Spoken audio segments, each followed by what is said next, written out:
The room is on the third floor of a motel with one working stairwell, and that was your mistake, made a lifetime ago, when you took whatever key the clerk handed you instead of walking the building first. It's 4:52 a.m. Your phone shows 1 bar and 41%, and a burner charger you never opened is still sitting in its plastic on the nightstand. Below, in the lot, 2 men move between cars with a flashlight, reading plates, unhurried, not lost. You count backward. 11 weeks since you last said your own name out loud to a stranger. You don't know yet whether those men are here for someone else's car or for yours. In a few minutes, you will.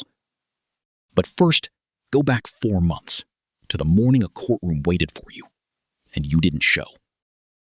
Level 1. The date you didn't keep. 4 months earlier, you are exactly who you've always been. Behind on rent, one open case away from actually meaning something to the state, and certain, genuinely certain, that if you just don't show up, the problem stays parked at the courthouse without you. On the morning of the hearing, you sit in your car across the street, with the engine running, watching people in slightly nicer clothes than yours walk in through the metal detector. You tell yourself you'll go in during the next recess, once your hands stop feeling like someone else's. The clock moves past your appearance time. 9:15, 9:30, nobody comes to get you. That's the trick of it. Nothing happens. No siren, no knock, just a clerk somewhere marking a box on a form, and a judge who doesn't wait twice. You drive off telling yourself you'll deal with it once things calm down, a promise you have no plan for keeping. You go to work like normal that afternoon. You use your own debit card for gas because paying cash for everything feels like something guilty people do, and you're choosing today not to feel guilty. That purchase becomes one more record tying your real name to a place and a time. You won't think about it again for months. By the time you learn what failure to appear actually means, it's already a warrant with your name on it, sitting in a county system, waiting for the next ordinary encounter with law enforcement to bring it back into your life. Level 2. The paper warrant. For a while, the warrant is almost nothing. It's local, it's low priority, and the deputies handling real emergencies aren't coming to your door at 6 a.m. for a bench warrant on a case nobody outside your county has heard of. You start believing the math is on your side. Thousands of warrants, one of you. You go to work, take a different route past the corner where a patrol car sometimes idles, stop answering numbers you don't recognize. One afternoon, a call from a bail bondsman's office rings itself out 4 separate times. For about 2 weeks, it feels survivable, almost boring, the way real fear rarely is. Then small things begin to feel different. A patrol car behind you at a red light keeps your hands locked at 10 and 2 until it turns away. A coworker mentions that 2 deputies came by the address listed on your paperwork. Your mother asks why someone from the county called looking for you. Nobody is kicking in doors because nobody needs to. The warrant has changed the meaning of ordinary contact. A traffic stop, a name check, the wrong conversation with the wrong officer, any one of them could end the experiment. Then a friend from your old job, you'll call him Danny for the rest of this, mentions, almost as a joke, that a cousin of his got picked up on an old warrant during a routine traffic stop several states away. Nobody had been chasing him. His name was simply checked, and the warrant was there. That's the moment the shape of this changes for you. Staying starts to feel like waiting for a phone to ring. So you make the decision that turns a local problem into something bigger. You pack what fits in one bag, leave your key on the counter, and cross a state line before sunrise. Level 3. The line. Crossing a state line to dodge a case sounds abstract until you're the one doing it, in a hatchback at 1 a.m., watching a welcome to sign go by like it means nothing. It means something. Somewhere around a gas station 200 miles from home, you catch yourself checking the rear view more than the road and realize this is just how it feels now. Federal law has a name for interstate flight intended to avoid prosecution or confinement. Unlawful flight to avoid prosecution. If federal authorities take the case, your name can now sit behind a federal warrant, giving investigators reach far beyond the county you left behind. The original case doesn't disappear. The circle around it gets larger. There is no press conference. Nobody puts your face on television. Your file simply moves into a different kind of system, one built for people who crossed a jurisdictional line, believing distance would make the problem smaller. Instead, the problem has just become larger than the county you left behind. Level 4. The file opens. The U.S. Marshals didn't invent the manhunt, but finding fugitives has been part of the agency's work for generations. Across the country, Marshals-led fugitive task forces combine federal deputies with state and local officers, built for cases that need more reach than one department can provide. Your file lands on a desk under fluorescent lights in an office you'll never see. An investigator opens it beside a keyboard, a legal pad, and a cup of coffee already gone cold. The first page contains your photograph and basic information. The next pages begin filling with the ordinary pieces of your old life: your last known address, vehicles associated with you, former workplaces, relatives, old phone numbers, people whose names have appeared beside yours before. Nothing on the page feels dramatic by itself. That's what makes it dangerous to your idea of disappearing. The investigator isn't trying to guess where you are from scratch. He's narrowing possibilities. One address is months old. Another belongs to someone who hasn't seen you in years. A former employer says you stopped coming in. A vehicle connection still looks useful, so it gets marked. A name appears more than once in the file: Danny. Before anyone gets close to you, somebody else hears the knock. Your former roommate opens her door in socks and finds two officers asking when she last spoke to you, whether you still drive the same car, whether you mentioned leaving town. She doesn't know where you are, but that isn't the point. 20 minutes later, the file is slightly different than it was before they arrived. She calls you that night, still shaken. For the first time, you understand what running actually did. It didn't erase your connections. It turned them into questions investigators could ask other people. Level 5. The paper trail.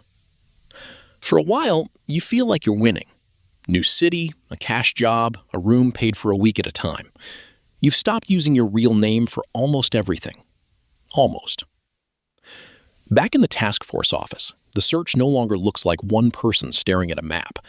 It looks like small pieces being compared. An old address beside a newer one. A vehicle beside a name. A phone number that appears in more than one place.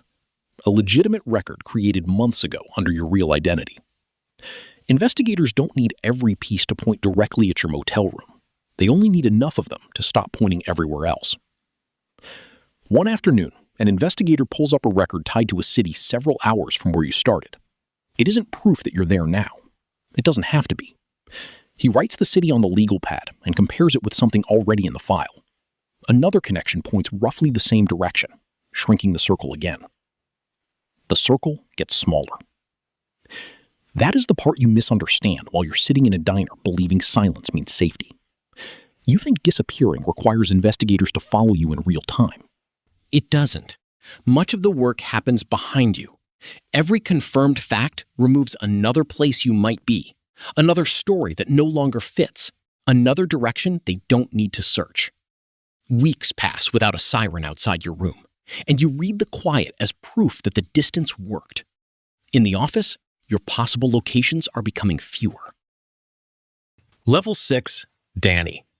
Danny is the one person who still knows, more or less, where you actually are, because he's the one person you never fully lied to. He mails you cash twice, folded inside a birthday card the second time, like that makes it less obvious. On the phone, he still laughs the same way he did at your old job, and for 10 minutes at a time, you get to be a person who isn't running from anything. He tells himself he's helping a friend through something temporary, the way people do right up until temporary becomes a habit neither of you names out loud. Then, 2 deputies show up at his apartment, not yours, asking where you've gone and when he last heard from you. Whether Danny says something useful that afternoon, or whether the task force already had enough without him, you will never fully know. That uncertainty costs more than proof would. The next time he calls, you let it ring while you watch his name on the screen until it disappears. You tell yourself it's caution, but it's also the first person this has cost you. And by the time it's over, he won't be the last. Level 7. The net. By the 4th month, you've stopped calling it hiding and started calling it managing, because managing sounds like something you're still in control of. You switch rooms every 8 or 9 days. You pay cash, mostly. You learn how quickly an unfamiliar car in a parking lot can ruin an otherwise normal morning, and how exhausting it is to treat every stranger as someone who might recognize you. Then a tip comes in from someone who thinks they saw you. Somewhere else, a vehicle connected to your name appears in roughly the same area. Neither fact has to solve the case by itself. What matters is what happens when investigators place them beside everything already in the file. The task force doesn't have to rush in the moment they think they found you. They can verify first. A car sits at the far end of your motel's lot longer than it should. Someone passes through the property more than once. Maybe you notice, maybe you don't. The goal is simple. Confirm that the person in the room is actually you. Understand the setting, and reduce the chances that an arrest becomes more dangerous than it needs to be.